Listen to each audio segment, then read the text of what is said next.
29/5/24 പ്രഭാതമുരളി ബാബ്ദാദ മധുബൻ. ബാബ പറയുന്നു, മധുരമായ കുട്ടികളെ, ഓർമ്മയിലൂടെ ഓർമ്മ ലഭിക്കുന്നു. ഏത് കുട്ടികൾ സ്നേഹത്തോടെ ബാബയെ ഓർമ്മിക്കുന്നുവോ അവരുടെ ആകർഷണം ബാബയ്ക്കും ഉണ്ടാകുന്നു. ചോദ്യം: നിങ്ങളുടെ പരിപക്വ അവസ്ഥയുടെ അടയാളം എന്താണ്? ആ അവസ്ഥ നേടാനുള്ള പുരുഷാർത്ഥം കേൾപ്പിക്കൂ. ഉത്തരം: എപ്പോഴാണോ കുട്ടികളായ നിങ്ങളുടെ പരിപക്വ അവസ്ഥ ഉണ്ടാകുന്നത്, അപ്പോൾ എല്ലാ കർമ്മേന്ദ്രിയങ്ങളും ശീതളമാകും. കർമ്മേന്ദ്രിയങ്ങളിലൂടെ ഒരു തലകീഴായ കർമ്മവും ഉണ്ടാകില്ല. അവസ്ഥ അചഞ്ചലവും ആടാത്തതും ആകും. ഈ സമയത്തെ ആടാത്ത അവസ്ഥയിലൂടെ 21 ജന്മത്തേക്ക് കർമ്മേന്ദ്രിയങ്ങൾ വശത്താകും. ഈ അവസ്ഥ നേടുന്നതിനായി സ്വയം തന്നെ പരിശോധിക്കൂ. നോട്ട് ചെയ്യുന്നതിലൂടെ ജാഗ്രത ഉണ്ടായിരിക്കും. യോഗബലത്തിലൂടെ തന്നെയാണ് കർമ്മേന്ദ്രിയങ്ങളെ വശത്താക്കേണ്ടത്. യോഗം തന്നെയാണ് നിങ്ങളുടെ അവസ്ഥയെ പരിപക്വം ആക്കുന്നത്. ഓം ശാന്തി. ഇത് ഓർമ്മയുടെ യാത്രയാണ്. എല്ലാ കുട്ടികളും ഈ യാത്രയിലിരിക്കുന്നു. കേവലം നിങ്ങൾ ഇവിടെ സമീപത്താണ്. ആരെല്ലാം എവിടെയെല്ലാമാണോ ബാബയെ ഓർമ്മിക്കുന്നു, അപ്പോൾ അവർ ഓട്ടോമാറ്റിക്കലി സമീപത്ത് വന്നു ചേരുന്നു. ഇതുപോലെ ചന്ദ്രന് മുന്നിൽ ചില നക്ഷത്രങ്ങൾ വളരെ സമീപത്തായിരിക്കും.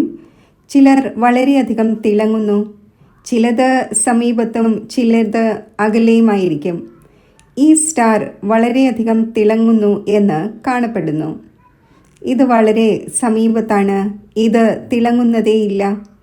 നിങ്ങളുടെയും മഹിമയുണ്ട്.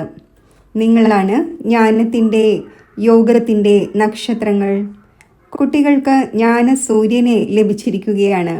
ബാബ കുട്ടികളെ തന്നെയാണ് ഓർമ്മിക്കുന്നത്. അവർ സർവീസബിളായ കുട്ടികളാണ്. ബാബ സർവശക്തിവാനാണ്. ആ ബാബയെ തന്നെ ഓർമ്മിക്കുന്നു. അപ്പോൾ ഓർമ്മയിലൂടെ ഓർമ്മ ലഭിക്കുന്നു. എവിടെയെല്ലാം ഇങ്ങനെയുള്ള സർവീസബിളായ കുട്ടികളുണ്ടോ, അപ്പോൾ ജ്ഞാനസൂര്യനായ ബാബയും അവരെ ഓർമ്മിക്കുന്നു. കുട്ടികളും ഓർമ്മിക്കുന്നു. ഏത് കുട്ടികൾ ഓർമ്മിക്കുന്നില്ലയോ അവരെ ബാബയും ഓർമ്മിക്കുന്നില്ല. അവർക്ക് ബാബയുടെ ഓർമ്മയും എത്തിച്ചേരുന്നില്ല. ഓർമ്മയിലൂടെ ഓർമ്മ തീർച്ചയായും ലഭിക്കുന്നു. കുട്ടികളും ഓർമ്മിക്കണം. കുട്ടികൾ ചോദിക്കുന്നു, ബാബ, അങ്ങ് നമ്മളെ ഓർമ്മിക്കുന്നുണ്ടോ? ബാബ പറയുന്നു, എന്തുകൊണ്ടില്ല? ഈ രീതിയിൽ ബാബ എന്തുകൊണ്ട് ഓർമ്മിക്കില്ല? ആര് കൂടുതൽ പവിത്രമാണോ, ബാബയോട് വളരെ സ്നേഹമുണ്ടോ, അപ്പോൾ ഇങ്ങനെ ആകർഷിക്കുകയും ചെയ്യുന്നു. ഓരോരുത്തരും സ്വയം തന്നോട് ചോദിക്കണം, ഞാൻ എത്രത്തോളം ബാബയെ ഓർമ്മിക്കുന്നുണ്ട്? ഒന്നിൻ്റെ ഓർമ്മയിൽ ഇരിക്കുന്നതിലൂടെ പിന്നെ ഈ പഴയ ലോകം മറന്നു പോകുന്നു. ബാബയെ തന്നെ ഓർമ്മിച്ച് പോയി കണ്ടുമുട്ടുന്നു. ഇപ്പോൾ കണ്ടുമുട്ടുന്നതിനുള്ള സമയം വന്നെത്തിയിരിക്കുകയാണ്. ഡ്രാമയുടെ രഹസ്യവും ബാബ മനസ്സിലാക്കിച്ചു തന്നു.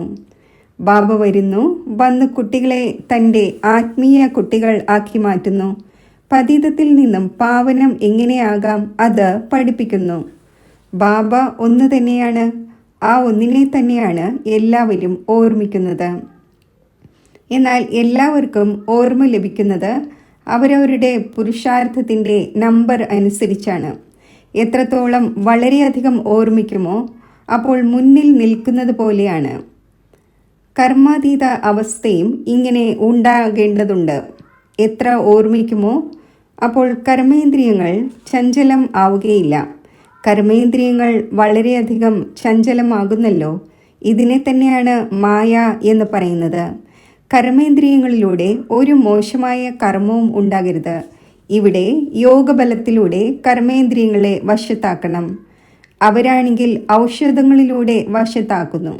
കുട്ടികൾ പറയുന്നു, ബാബ, ഇത് എന്തുകൊണ്ട് വശത്താകുന്നില്ല? ബാബ പറയുന്നു, നിങ്ങൾ എത്ര ഓർമ്മിക്കുമോ അത്രയും കർമ്മേന്ദ്രിയങ്ങൾ വശത്താകും. ഇതിനെ കർമാതീത അവസ്ഥ എന്ന് പറയുന്നു. ഇത് കേവലം ഓർമ്മയുടെ യാത്രയിലൂടെയാണ് നടക്കുന്നത്. അതിനാൽ ഭാരതത്തിൻ്റെ പ്രാചീന രാജയോഗം പാടപ്പെട്ടിട്ടുണ്ട്. അത് ഭഗവാൻ തന്നെയാണ് പഠിപ്പിക്കുന്നത്. ഭഗവാൻ തൻ്റെ കുട്ടികളെ പഠിപ്പിക്കുന്നു, നിങ്ങൾക്ക് ഈ വികാരി കർമ്മേന്ദ്രിയങ്ങളുടെ മേൽ യോഗബലത്തിലൂടെ ജയം നേടുന്നതിൻ്റെ പുരുഷാർത്ഥം ചെയ്യണം. സമ്പൂർണം അവസാനമാണ് ആകുന്നത്. എപ്പോൾ പരിപക്വ അവസ്ഥ ഉണ്ടാകുന്നു അപ്പോൾ പിന്നെ ഒരു കർമ്മേന്ദ്രിയങ്ങളും ചഞ്ചലത കാണിക്കുകയില്ല. ഇപ്പോൾ ചഞ്ചലത അവസാനിക്കുന്നതിലൂടെ പിന്നെ 21 ജന്മത്തേക്ക് ഒരു കർമ്മേന്ദ്രിയവും ചതിക്കുകയില്ല. 21 ജന്മത്തേക്ക് കർമ്മേന്ദ്രിയങ്ങൾ വശത്താകുന്നു. ഏറ്റവും മുഖ്യമായതാണ് കാമം. ഓർമ്മിച്ചോർമ്മിച്ച് കർമ്മേന്ദ്രിയങ്ങൾ വശത്തായിക്കൊണ്ടിരിക്കും. ഇപ്പോൾ കർമ്മേന്ദ്രിയങ്ങളെ വശപ്പെടുത്തുന്നതിലൂടെ പകുതി കൽപ്പത്തേക്ക് സമ്മാനം ലഭിക്കുന്നു. വശപ്പെടുത്താൻ സാധിക്കുന്നില്ലെങ്കിൽ പിന്നെ പാപം അവശേഷിക്കുന്നു. നിങ്ങളുടെ പാപം യോഗബലത്തിലൂടെയാണ് ഇല്ലാതാകുന്നത്. നിങ്ങൾ പവിത്രമായി കൊണ്ടിരിക്കുന്നു. ഇതാണ് നമ്പർ 1 സബ്ജക്റ്റ്. പതിതത്തിൽ നിന്നും പാവനമാകുന്നതിന് വേണ്ടി വിളിക്കുകയും ചെയ്യുന്നു. അപ്പോൾ ബാബ തന്നെയാണ് വന്ന് പാവനം ആക്കുന്നത്. ബാബ തന്നെയാണ് നോളജ്ഫുൾ. ബാബ പറയുന്നു, സ്വയം ആത്മാവാണ് എന്ന് മനസ്സിലാക്കൂ, ബാബയെ ഓർമ്മിക്കൂ. ഇതും നോളജാണ്. ഒന്നാണ് യോഗത്തിൻ്റെ നോളജ്, രണ്ടാമത്തേതാണ് 84 ജന്മങ്ങളുടെ ചക്രത്തിൻ്റെ നോളജ്. 2 നോളജ് ഉണ്ട്. പിന്നെ അതിൽ ദൈവിക ഗുണം ഓട്ടോമാറ്റിക്കലി മേർജ് ആണ്. കുട്ടികൾക്കറിയാം നമ്മൾ മനുഷ്യനിൽ നിന്നും ദേവതയാകുന്നു. അപ്പോൾ ദൈവിക ഗുണവും തീർച്ചയായും ധാരണ ചെയ്യേണ്ടതുണ്ട്. തൻ്റെ പരിശോധന നടത്തണം. നോട്ട് ചെയ്യുന്നതിലൂടെ തൻ്റെ മേൽ ജാഗ്രത ഉണ്ടായിരിക്കും. തൻ്റെ പരിശോധന നടത്തുകയാണെങ്കിൽ ഒരു തെറ്റും ഉണ്ടാവുകയില്ല. ബാബ സ്വയം പറയുന്നു, എന്നെ മാത്രം ഓർമ്മിക്കൂ. നിങ്ങൾ തന്നെയാണ് എന്നെ വിളിച്ചത്. കാരണം നിങ്ങൾക്കറിയാം ബാബ പതിത പാവനാണ്. ആ ഒന്ന് എപ്പോൾ വരുന്നോ അപ്പോൾ തന്നെയാണ് ഈ ഡയറക്ഷൻ നൽകുന്നത്. ഇപ്പോൾ ഈ ഡയറക്ഷൻ ആത്മാക്കൾക്ക് പ്രാവർത്തികമാക്കണം. നിങ്ങൾ ഈ ശരീരത്തിലൂടെ പാർട്ട് അഭിനയിക്കുന്നു. ബാബയ്ക്കും തീർച്ചയായും ഈ ശരീരത്തിൽ വരേണ്ടി വരും. ഇത് വളരെ വണ്ടർഫുൾ കാര്യങ്ങളാണ്. ത്രിമൂർത്തിയുടെ ചിത്രം എത്ര ക്ലിയർ ആണ്. ബ്രഹ്മാവ് തപസ്യ ചെയ്ത് ഇതാകുന്നു. പിന്നെ 84 ജന്മങ്ങൾക്ക് ശേഷം ഇതാകുന്നു. ഇതും ബുദ്ധിയിൽ ഓർമ്മയുണ്ടായിരിക്കട്ടെ. നമ്മൾ ബ്രാഹ്മണർ തന്നെയാണ് ദേവതയായിരുന്നത്. പിന്നെ 84ൻ്റെ ചക്രം കറങ്ങി. ഇപ്പോൾ വീണ്ടും ദേവതയാകുന്നതിന് വേണ്ടി വന്നിരിക്കുന്നു. എപ്പോഴാണോ ദേവതമാരുടെ ഡിനൈസ്റ്റി പൂർത്തിയാകുന്നത് അപ്പോൾ ഭക്തിമാർഗത്തിലും വളരെ സ്നേഹത്തോടെ ആ ഒന്നിനെ ഓർമ്മിക്കുന്നു. ഇപ്പോൾ ആ ബാബ നിങ്ങൾക്ക് ഈ പദവി നേടുന്നതിനുള്ള യുക്തി പറഞ്ഞു തരുന്നു. ഓർമ്മയും വളരെ സഹജമാണ്. കേവലം സ്വർണത്തിൻ്റെ പാത്രം ആവശ്യമാണ്. എത്ര പുരുഷാർത്ഥം ചെയ്യുമോ അത്രയും പോയിന്റ്സ് എമർജ് ആകും. ജ്ഞാനവും നന്നായി കേൾപ്പിച്ചുകൊണ്ടിരിക്കും. ബാബ നമ്മളിൽ പ്രവേശിച്ച് മുരളി ഉച്ചരിക്കുകയാണ് എന്നതുപോലെ മനസ്സിലാക്കും. ബാബയും വളരെയധികം സഹായിക്കും. മറ്റുള്ളവരുടെയും മംഗളം ചെയ്യേണ്ടതുണ്ട്. അതും ഡ്രാമയിൽ അടങ്ങിയിട്ടുണ്ട്. 1 സെക്കൻഡ് പോലെ ആയിരിക്കില്ല മറ്റൊന്ന്. ടൈം പാസ്സായിക്കൊണ്ടിരിക്കുന്നു. ഇത്രയും വർഷം, ഇത്രയും മാസം എങ്ങനെ പാസ്സാകുന്നു? തുടക്കം മുതലേ ടൈം പാസ്സായിക്കൊണ്ടിരിക്കുകയാണ്. 1 സെക്കൻഡ് വീണ്ടും 5000 വർഷത്തിനു ശേഷം റിപ്പീറ്റാകും. ഇതും നല്ല രീതിയിൽ മനസ്സിലാക്കേണ്ടതുണ്ട്. ബാബയെ ഓർമ്മിക്കുകയും വേണം. അതിലൂടെ വികർമ്മം വിനാശമാകും. മറ്റൊരു ഉപായവുമില്ല. ഇത്രയും സമയം എന്തെല്ലാം ചെയ്തു വന്നോ അതെല്ലാം ഭക്തിയായിരുന്നു. ഭക്തിയുടെ ഫലം ഭഗവാൻ നൽകും എന്ന് പറയുകയും ചെയ്യുന്നു. എന്ത് ഫലം നൽകും, എപ്പോൾ, എങ്ങനെ നൽകുന്നു, ഇതൊന്നും അറിയില്ല. ബാബ എപ്പോഴാണോ ഫലം നൽകുന്നതിനായി വരുന്നത് അപ്പോഴാണ് എടുക്കുന്നവരും നൽകുന്നവരും ഒരുമിച്ചാകുന്നത്. ഡ്രാമയുടെ പാർട്ട് മുന്നോട്ട് പോയിക്കൊണ്ടിരിക്കുന്നു. മുഴുവൻ ഡ്രാമയിലും ഇപ്പോൾ ഇത് അന്തിമ ലൈഫാണ്. ചിലർ ശരീരവും വെടിഞ്ഞേക്കാം. മറ്റൊരു പാർട്ട് അഭിനയിക്കേണ്ടതുണ്ടെങ്കിൽ ജന്മവും എടുത്തേക്കാം. ചിലർക്ക് വളരെയധികം കണക്കുകൾ ഉണ്ടായിരിക്കുമെങ്കിൽ ജന്മവും എടുത്തേക്കാം. ആർക്കെങ്കിലും വളരെയധികം പാപമുണ്ടെങ്കിൽ അടിക്കടി ഒരു ജന്മം എടുത്ത് പിന്നെ മറ്റൊന്ന്, പിന്നെ മൂന്നാമത്തെ ജന്മം എടുത്ത് ഉപേക്ഷിച്ചു കൊണ്ടിരിക്കും. ഗർഭത്തിൽ പോയി ദുഃഖം അനുഭവിച്ചു, പിന്നെ ശരീരം ഉപേക്ഷിച്ചു മറ്റൊന്നെടുത്തു. കാശി കൽവേട്ടിലും ഈ അവസ്ഥ ഉണ്ടാകുന്നു. ശിരസിൽ പാപം വളരെയധികമുണ്ട്, യോഗബലമേയില്ല. കാശി കൽവേട്ടിൽ ചാടുന്നത് തൻ്റെ ശരീരത്തിൻ്റെ ഹത്യ ചെയ്യുകയാണ്. ആത്മാവും മനസ്സിലാക്കുന്നുണ്ട് ഇത് ഹത്യയാണ് ചെയ്യുന്നത്. പറയുന്നു, ബാബ അങ്ങ് വരികയാണെങ്കിൽ നമ്മൾ അങ്ങിൽ ബലിയർപ്പണമാകും. ഭക്തിമാർഗത്തിൽ ബലി അർപ്പിക്കുന്നു, അത് ഭക്തിയാകുന്നു. ദാനം, പുണ്യം, തീർത്ഥാടനം തുടങ്ങി എന്തെല്ലാം ചെയ്യുന്നുവോ അത് ആരുമായാണ് കൊടുക്കൽ വാങ്ങൽ ഉണ്ടാകുന്നത്? പാപാത്മാക്കളുമായി. രാവണ രാജ്യമാണല്ലോ. ബാബ പറയുന്നു, സൂക്ഷിച്ച് കൊടുക്കൽ വാങ്ങൽ നടത്തണം. ആരെങ്കിലും ഏതെങ്കിലും മോശമായ കാര്യത്തിന് വിനിയോഗിച്ചുവെങ്കിൽ ശിരസിൽ പാപം കയറും. ദാനപുണ്യവും വളരെ സൂക്ഷിച്ച് ചെയ്യേണ്ടതുണ്ട്. ദരിദ്രർക്ക് അന്നവും വസ്ത്രവും ദാനം ചെയ്യാറുണ്ട്, അഥവാ ഇക്കാലത്ത് ധർമ്മശാലകളും മറ്റും ഉണ്ടാക്കി നൽകുന്നു. ധനികർക്ക് വലിയ വലിയ കൊട്ടാരങ്ങളുണ്ട്, ദരിദ്രർക്ക് കുടിലുകളാണുള്ളത്. അവർ മലിനമായ അഴുക്കുചാലിന് മുന്നിലാണ് കഴിയുന്നത്. ആ മാലിന്യം വളമാകുന്നു, അത് വിൽക്കുന്നു, അതിലൂടെ കൃഷിയും മറ്റും നടക്കുന്നു. സത്യയുഗത്തിൽ ഇങ്ങനെ ചപ്പുചവറുകളിൽ കൃഷി നടക്കുന്നില്ല. അവിടെ പിന്നെ പുതിയ മണ്ണുണ്ടായിരിക്കും. അതിൻ്റെ നാമം തന്നെ പാരഡൈസ് എന്നാണ്. പുഷ്യരാഗപരി, മരതകപരി എന്ന് പേരും പാടപ്പെട്ടിട്ടുണ്ടല്ലോ. രത്നമാണല്ലോ. ചിലർ ഒരളവിൽ സർവീസ് ചെയ്യുന്നു, ചിലർ മറ്റൊരളവിൽ ചെയ്യുന്നു. ചിലർ പറയുന്നു നമുക്ക് സർവീസ് ചെയ്യാൻ സാധിക്കുന്നില്ല. എല്ലാവരും ബാബയുടെ രത്നങ്ങളാണ്. എന്നാൽ അവരിലും നമ്പർ വൈസ് പുരുഷാർത്ഥമനുസരിച്ചാണ് അവർ പിന്നെ പൂജിക്കപ്പെടുന്നു. പൂജയുണ്ടാകുന്നത് ദേവതമാരുടേതാണ്. ഭക്തിമാർഗത്തിൽ അനേകം പൂജകൾ നടക്കുന്നു. അതെല്ലാം ഡ്രാമയിൽ അടങ്ങിയതാണ്. അത് കാണുമ്പോൾ രസം തോന്നുന്നു. നമ്മൾ ആക്ടേഴ്സാണ്. ഈ സമയത്ത് നിങ്ങൾക്ക് നോളജ് ലഭിക്കുന്നു. നിങ്ങൾ വളരെ സന്തോഷിക്കുന്നു. ഭക്തിക്കും പാർട്ടുണ്ട് എന്നതറിയുന്നു. ഭക്തിയിലും വളരെയധികം സന്തോഷിക്കുന്നു. ഗുരു പറഞ്ഞു മാല തിരിക്കൂ, ഇത്ര തന്നെ.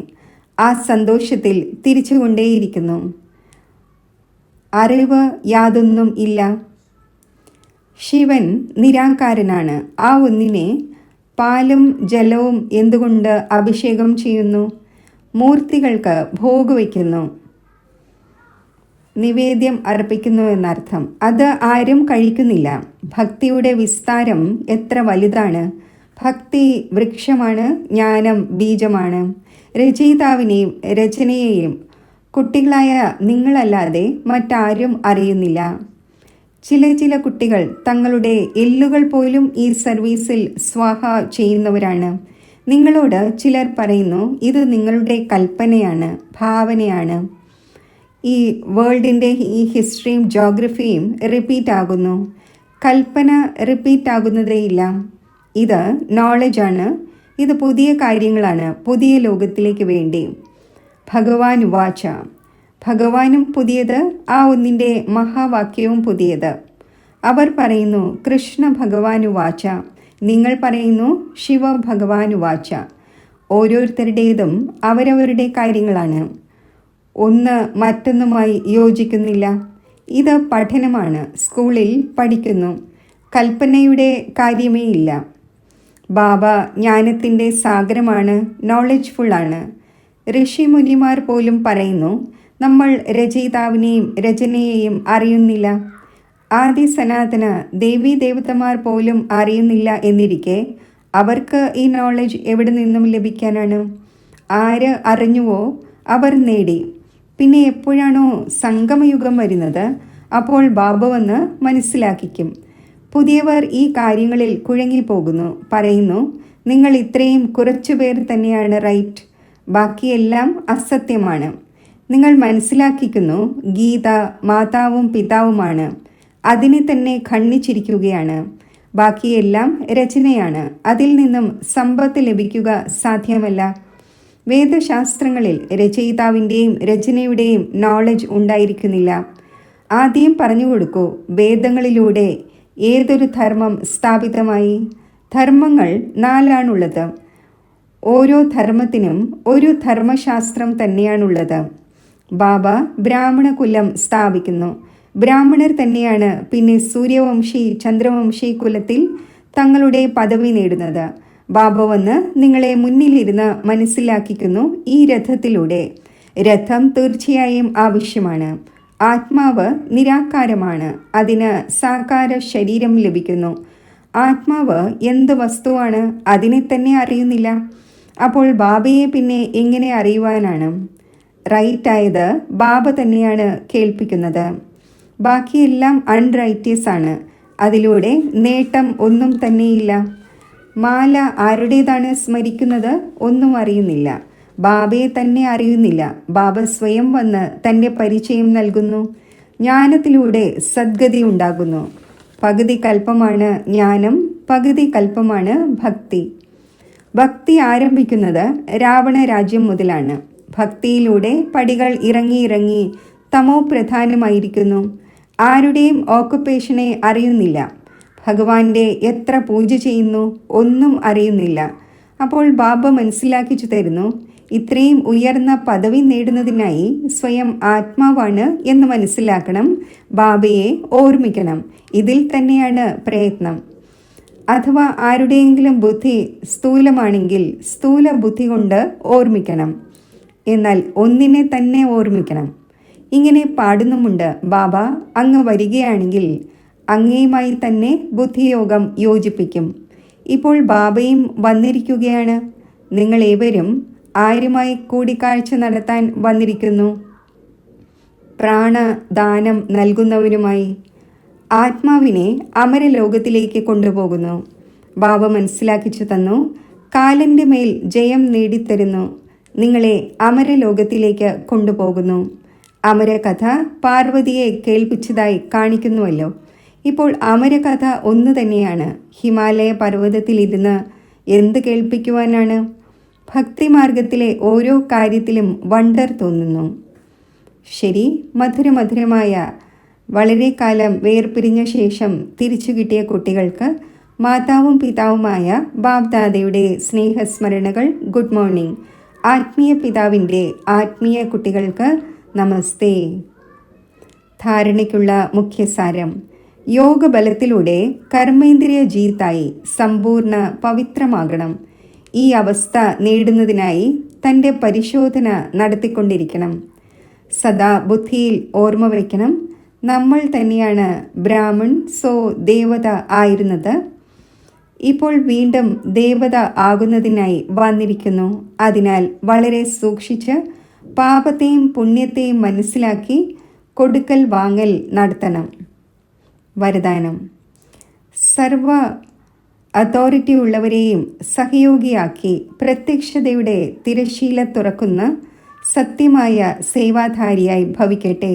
പ്രത്യക്ഷതയുടെ തിരശ്ശീല തുറക്കുന്നത് എപ്പോഴാണോ എല്ലാ അതോറിറ്റി ഉള്ളവരും ഒരുമിച്ച് ഇങ്ങനെ പറയുന്നത്, അതായത് ശ്രേഷ്ഠ ശക്തി, ഈശ്വരീയ ശക്തി, ആധ്യാത്മിക ശക്തി എന്നൊന്നുണ്ടെങ്കിൽ അത് ഈ ഒരു പരമാത്മാ ശക്തിയാണ്. എല്ലാവരും ഒരു സ്റ്റേജിൽ ഒരുമിച്ച് ഇങ്ങനെ സ്നേഹമിലനം നടത്തണം. ഇതിനുവേണ്ടി എല്ലാവരെയും സ്നേഹത്തിൻ്റെ നൂലിൽ കോർത്ത് സമീപം കൊണ്ടുവരൂ, സഹയോഗിയാക്കൂ. ഈ സ്നേഹം തന്നെയാണ് കാന്തമാകുന്നത്. അതിലൂടെ എല്ലാവരും ഒരുമിച്ച് സംഘടിത രൂപത്തിൽ ബാബയുടെ സ്റ്റേജിൽ എത്തിച്ചേരും. അതിനാൽ ഇപ്പോൾ അന്തിമ പ്രത്യക്ഷതയുടെ ഹീറോ പാർട്ടിൽ നിമിത്തമാകുന്നതിൻ്റെ സേവനം ചെയ്യൂ. അപ്പോൾ സത്യമായ സേവാധാരി എന്ന് പറയും. സ്ലോഗൻ: സേവനത്തിലൂടെ സർവരുടെയും ആശീർവാദങ്ങൾ പ്രാപ്തമാക്കുക. ഇതാണ് മുന്നോട്ട് പോകുന്നതിനുള്ള ലിഫ്റ്റ്. ഓം ശാന്തി.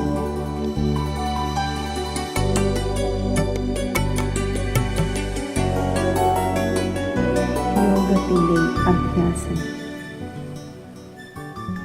ദിവ്യ നേത്രത്തിലൂടെ ഞാൻ എൻ്റെ ആത്മസ്വരൂപത്തെ കാണുന്നു.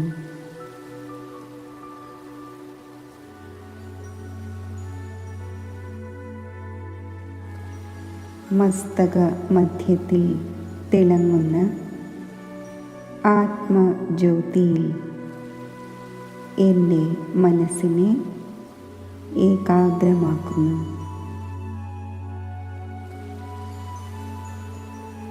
ആത്മബോധത്തിൽ ഞാൻ സ്ഥിതി ചെയ്യുന്നു.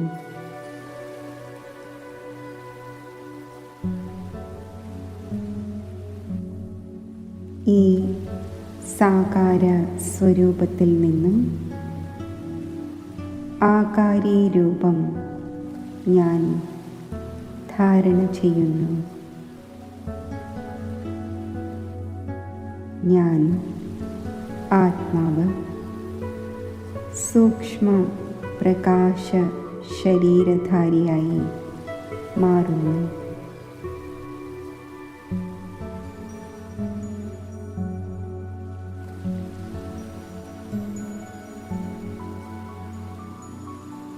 ഞാൻ ഡബിൾ ലൈറ്റ് ഫരിഷ്തയാണ്.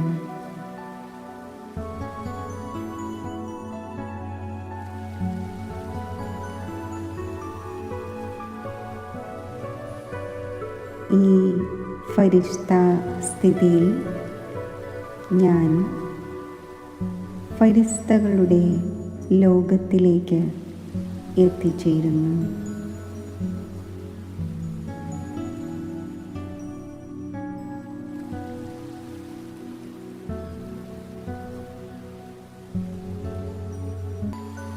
ഈ അവ്യക്ത ലോകത്തിൽ ബാപ് ദാദയുടെ മുന്നിലാണ് ഞാൻ.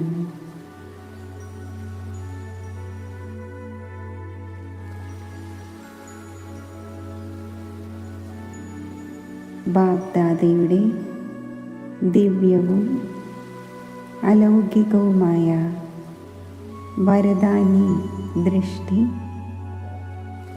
ആത്മാവായ എന്നിൽ പതിക്കുന്നു.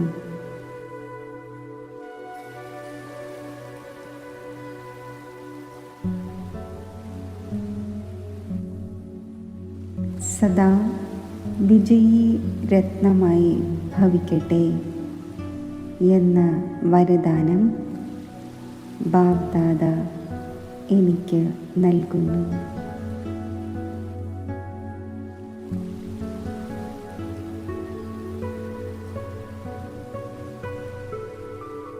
ഈ വരദാനം സ്വീകരിച്ച് ഞാൻ എൻ്റെ നിരാകാര രൂപം ധാരണ ചെയ്യുന്നു.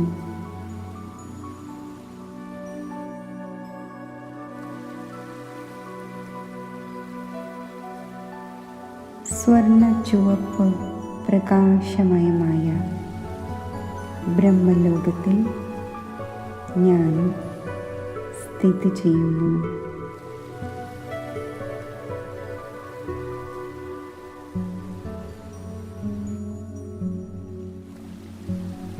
ഈ ബ്രഹ്മലോകത്തിൽ ശിവ് ബാബയുടെ മംഗളകാരി സ്വരൂപത്തിൽ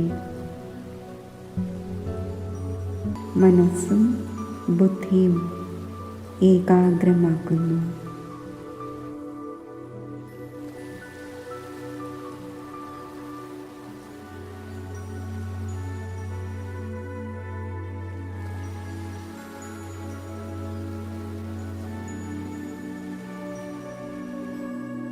ബാബയിൽ നിന്നും പരിധിയില്ലാത്ത സ്നേഹത്തിൻ്റെയും ശക്തിയുടെയും പ്രകാശകിരണങ്ങൾ എന്നിൽ പതിക്കുന്നു.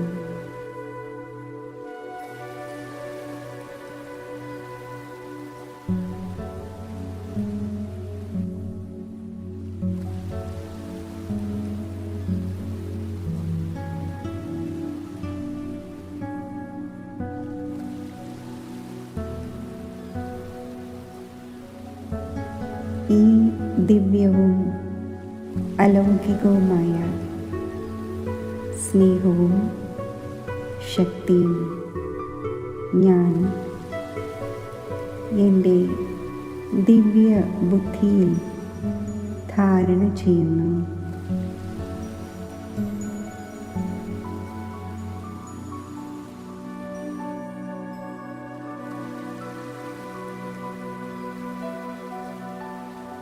ഈ സമ്പന്നമായ സ്ഥിതിയിൽ നിന്നും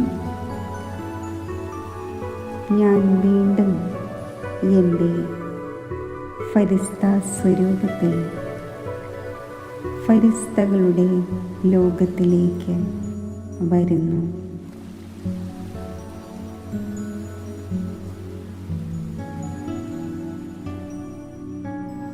ഈ ഡബിൾ ലൈറ്റ് ഫരിസ്താ സ്വരൂപത്തിൽ ഞാൻ സാകാര ദേഹത്തിലേക്ക് അവതരിക്കുന്നു.